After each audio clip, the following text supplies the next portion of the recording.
Hey everybody, what's going on? Clint and T here. We got a chance to go see Kong Skull Island, and here's the thing. I went in super hot to this movie. As did I. I was pretty pumped off that last trailer. Real pumped. That last trailer was candy. Like, I was, after that last trailer, I was very excited about this movie. Going in and seeing it, it was good. Yeah, I mean, I feel like the trailer, particularly the last one, delivered on the delicious John C. Reilly weirdness, and there is plenty of that. I mean, there's actually a Dr. Steve Brule Easter egg in the movie. If you are a fan, you will notice it very easily because it's not exactly subtle. No, but they're it's not there. hiding it. And I loved that. Overall, I feel like the movie was very much a paint-by-numbers summer blockbuster. They didn't do anything interesting with the plot. It was exactly what you kind of thought would happen step by step, and the characters were very much archetypes, if not caricatures, to a certain point. So this is King Kong that will soon be joining Godzilla in a shared monster verse, I guess. It's the same folks, same company. It's all in the same world. It's on all the billboards. It's on all the billboards. So it's hard not to compare this movie directly to Godzilla from a couple of years ago. And I think, broad strokes, the movie as a whole is better by a little bit, but the monster stuff not quite as cool as it was in Godzilla. I thought the Godzilla monster stuff was clearly the highlight of that movie, and I think that's true for this movie as well. King Kong fighting crazy lizard monsters is really cool. It didn't quite have the same scale and the same sort of stakes that Godzilla did in terms of its monster battle, and you could really tell how huge and destructive this thing was. On Skull Island, it's just the island, and so the scale of King Kong wasn't quite as evident as it was in Godzilla, so I didn't get quite as much out of that part of it. But the movie as a whole, I think, is a little better, because I do think there are some characters in this movie that actually work. Like you said, John C. Reilly, I think, saves this movie. Loved him. He was great. He has a story from start to finish. I think Samuel L. Jackson has a story from start to finish. But I also think literally everybody else in the cast doesn't need to be there. Right. You get your good dose, your bench of people who you know are only in there to die.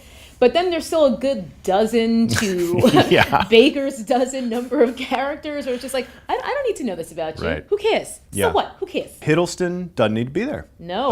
I mean, Brie Larson and Tom Hiddleston, in terms of being our sort of low-key romantic leads, or sort of a hint of maybe something going on there, I feel like they were just so generic. They were just there to be attractive and courageous, I guess, but their backstories are just such an afterthought. There really isn't any character development here, which is not what you would necessarily expect from a movie of this sort, particularly being a summer movie anyway, even though it's March. But I don't know. I feel like either give me character development or don't give me any, but don't try to pretend you're giving me character development. It was very much in that no man's land of like, this is like shorthand for me caring about this person, but it doesn't work at all. It doesn't work at all. There's this one particular sequence that is so out of place. I think there's even snippets of it in the trailers where Hiddleston is sort of fighting all these monsters and he's wearing a gas mask, and it's just like, is this a video game now? It was just so crowbarred in. It felt like something they created specifically to have this imagery for the trailers, and it's got those stereotypical like slow down sound effects when things go into slow motion that every movie does now. It was weird. It was Gas Mask Samurai is what it was. We both laughed out loud. Yeah, I laughed loud. I will say this though. I think that visually the movie was really cool. I think it's the palette that it was pulling from was Apocalypse Now. It was Platoon. There was all these great bit of Jurassic Park 3, unfortunately. Yeah, it pulled from some very interesting sources visually. Like it looked like a '70s war movie in a lot of ways. And some of the set pieces, like the helicopter, when the helicopters first show up and when Kong attacks them, I think are really well done. And I love Kong in the movie, even though in a way Tom Hiddleston is our hero. The real hero is Kong, and you root for him from very early on. One thing I love that they did was, whereas in Godzilla, you're at a Godzilla movie, you're waiting to see Godzilla, and yet they make you wait 45 minutes to see him for no good reason. In this, you see Kong pretty doggone early in the movie, and they're not trying to pretend this isn't a King Kong movie. So I love that about it. And I also love that they gave us time with Kong to just see him kind of doing Kong stuff on the island. Kong just chilling. You see him have a bite to eat. You see him kind of wash his arm. Like, it's cool. Yeah. We're very much in Kong's house in this. It was pretty cool. Kong's house. That's right. I don't get that reference, but I'll nod. All that to say, I think visually the movie is really cool, even though like some of the set pieces are sort of reverse engineered to look cool, and that's where the gas mask samurai kind of goes a step too far. But I think it looks cool. I think the King Kong fighting giant lizards is cool.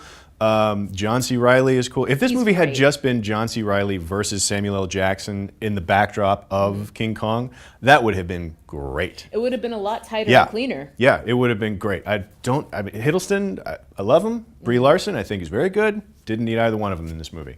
Didn't need John Goodman. Yeah. It was like if you saw the King Kong from the 70s with Jeff Bridges and Faye Dunaway. No. It's like Jeff Bridges got split up into 4 different people. and he was 4 different characters in this movie. In terms of the environment on Skull Island, though, it really is that sort of relentless, like one thing after another of being attacked, which is one thing I remembered, particularly from the Peter Jackson King Kong movie, which I remember liking. I haven't rewatched it since I saw it in theaters all those years ago, but I also remember a distinct feeling of fatigue watching that movie, where after a point I was just like, I'm enjoying this, but what else is going to happen to them? And there's a little bit of that here. So I really think that they did a good job of coming up with interesting monsters for Skull Island. I don't know that I have anything else to say. Okay. Are you good? Let's wrap this bitch up. All right. That is what we think of Kong Skull Island in general. Look, it's good. It's fun. You're going to want to see it on a big screen. Not the greatest thing of all time. If you if you're going in as hot as we were after that last trailer, pump the brakes, homie. Pump the brakes. That's the best way to say it. But let us know what you think. How excited are you? How pumped will your brakes be after watching this video? Let us know in the comments down below. Click like and subscribe, and we will see you next time here on CineFix. It's for your health. It's for your health. I can't do a Steve Brule impression.